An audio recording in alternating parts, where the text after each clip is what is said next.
দর্শক মণ্ডলী, উচ্চ রক্তচাপ সম্পর্কে আমাদের সবারই কম বেশি ধারণা আছে যে উচ্চ রক্তচাপ আমরা কখন বলি। আমি সেগুলো নিয়ে কথা বলবো না। উচ্চ রক্তচাপ সম্পর্কে আমাদের জানা দরকার কেন সেটা নিয়ে আজকে আমি কথা বলবো। উচ্চ রক্তচাপ এটা হচ্ছে এক ধরনের আমরা এটাকে বলি নীরব ঘাতক, সাইলেন্ট কিলার। এর অর্থটা হচ্ছে যে এই রোগটা অনেক ক্ষেত্রেই কোনো রকমের সিমটম তৈরি করে না, অথচ ভিতরে ভিতরে কিন্তু এর যে প্রতিক্রিয়া, এর যে সাইড ইফেক্ট, এগুলো কিন্তু হতে থাকে এবং একসময় গিয়ে রোগীটা হয়তো বা তার এই কমপ্লিকেশান নিয়েই হাজির হয়, যে কারণে এটাকে বলে সাইলেন্ট কিলার বা নীরব ঘাতক। এবং সারা বিশ্বে এটা হচ্ছে নাম্বার ওয়ান স্টিল নাও, মানে শুরু থেকে অনেক বছর ধরে এটা কিন্তু নাম্বার ওয়ান মানুষের এইরকম মানে মরবিডিটির কারণ, ডিসএবিলিটির কারণ, যে কারণে এটাকে বলে সাইলেন্ট কিলার।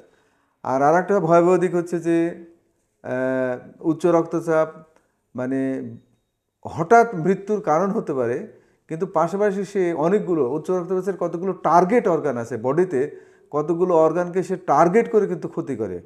যেমন হার্টের ক্ষতি করে, ব্রেনের ক্ষতি করে, চোখের ক্ষতি করে, কিডনির ক্ষতি করে, সারা শরীরে রক্তনালী, এমনকি পায়ের রক্তনালীর ক্ষতি করে। এই রকম বিভিন্ন জায়গাতে যে ক্ষতি করে, যে কারণে এটা হচ্ছে এক ধরনের মারাত্মক মানে সাইলেন্ট কিলার বা নীরব ঘাতক, যে কারণে এটা সম্পর্কে আমাদের জানার দরকার এবং এটা সম্পর্কে সচেতন হওয়া দরকার। তো এর এই বহুমুখী প্রতিক্রিয়া বা প্রভাব নিয়ে আমি কথা বলবো না। আমি আজকে শুধুমাত্র হৃদয়ের ক্ষেত্রে, হার্টের ক্ষেত্রে কী ধরনের ক্ষতি করে সেটাই একটু স্পেসিফিক্যালি বলার চেষ্টা করব। উচ্চ রক্তচাপ যতগুলো ক্ষতি করে তার ভিতরে ব্রেন এবং হার্ট হচ্ছে সবচেয়ে বেশি আক্রান্ত হয়, এই দুটো অর্গান আর কি। হার্টের ক্ষেত্রে বলি, উচ্চ রক্তচাপ দীর্ঘদিন থাকলে আস্তে আস্তে হার্টটা কিন্তু মোটা হয়ে যায়।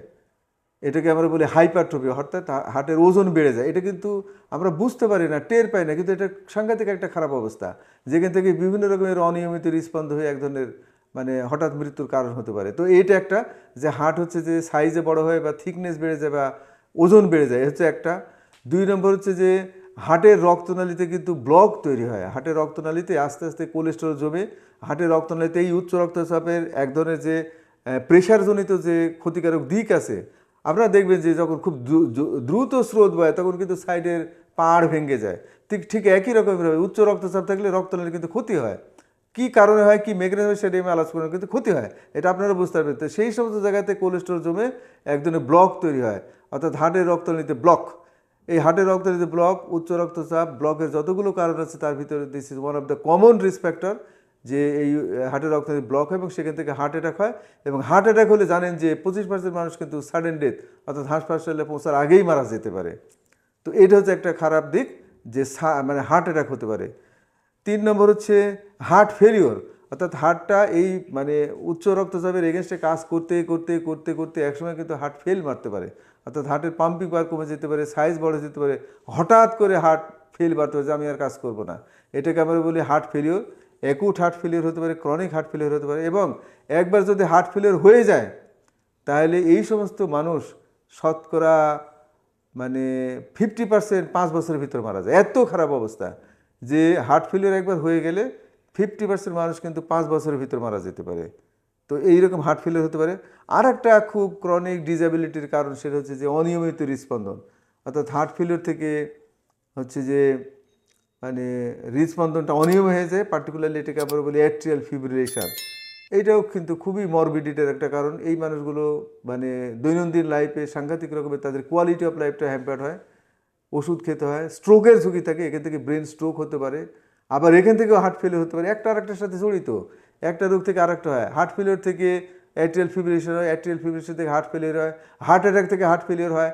মানে সবগুলো কিন্তু ইন্টাররিলেটেড, এটা আলাদাভাবে বলা যাবে না যে আমার একটা হয়েছে সুতরাং আরেকটা তো হয়নি, তা না, একদিন একদিন হবে। সুতরাং কমপ্লেক্স, অর্থাৎ এই হার্টের যে অবস্থাটা মানে ব্লাড প্রেশার থেকে উচ্চ রক্তচাপ থেকে, সেটা কিন্তু একটা কমপ্লেক্স, অর্থাৎ প্রত্যেকটাই কিন্তু হতে পারে। কিন্তু এই যে খারাপ কথাগুলো বললাম, এর পাশাপাশি কিন্তু কিছু ভালো কথাও আছে। সেটা হচ্ছে যদি হার্ট মানে ব্লাড প্রেশার সম্পর্কে যদি সচেতন হওয়া যায়, এটাকে যদি নিয়ন্ত্রণে রাখা যায়, তাহলে এই যে হৃদরোগের যতগুলো কথা বললাম, শুধু হৃদরোগ না, অন্য টার্গেট অর্গানও যা বলছি সবগুলো কিন্তু পাশাপাশি এসে যায়।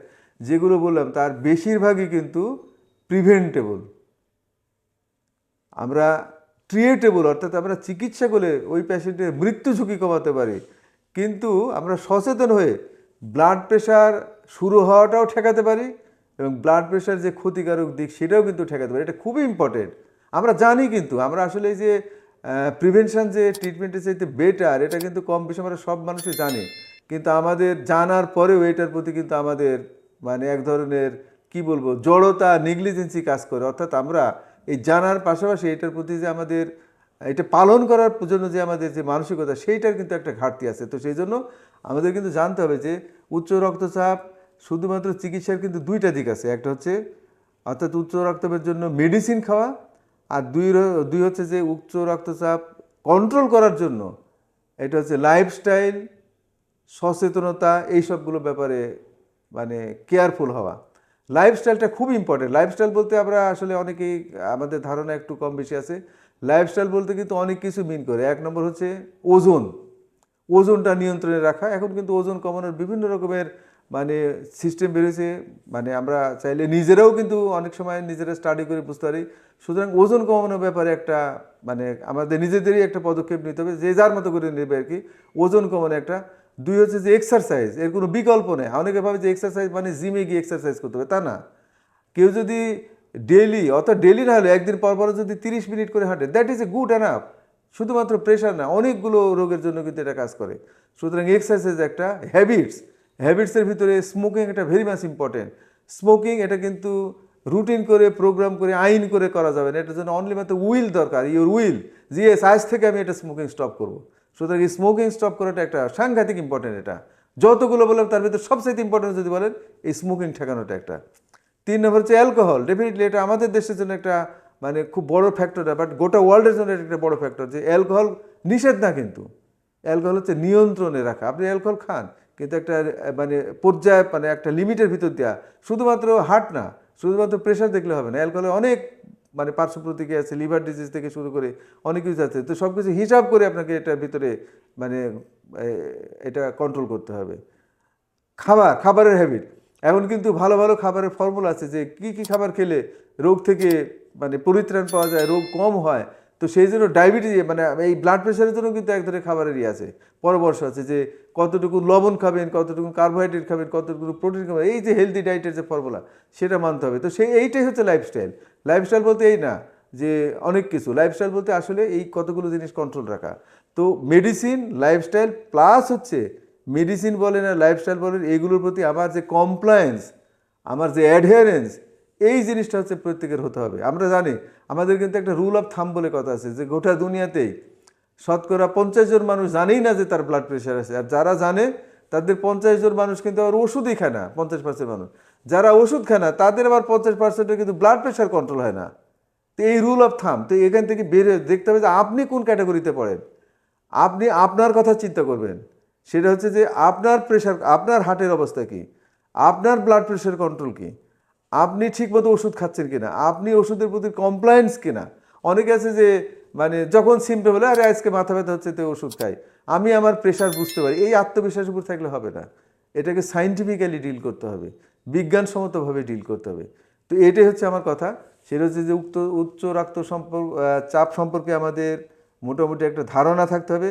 এটা যেহেতু একটা মানে কি বলবো এটাকে নীরব ঘাতক, সেইটা সম্পর্কে আমাদের সচেতন থাকতে হবে এবং এটা কন্ট্রোল করার জন্য, এটা প্রিভেনশন করার জন্য, এটা থেকে পার্শ্ব প্রতিক্রিয়াগুলো নিয়ন্ত্রণ করার জন্য আমাদের যে সমস্ত সিস্টেমগুলো আছে সেগুলো ফলো করতে হবে।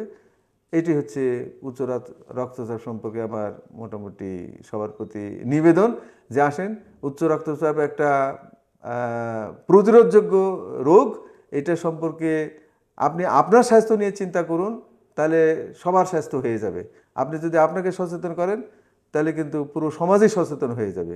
তো এটি হচ্ছে আমার মানে সবার প্রতি আবেদন আর কি। ধন্যবাদ।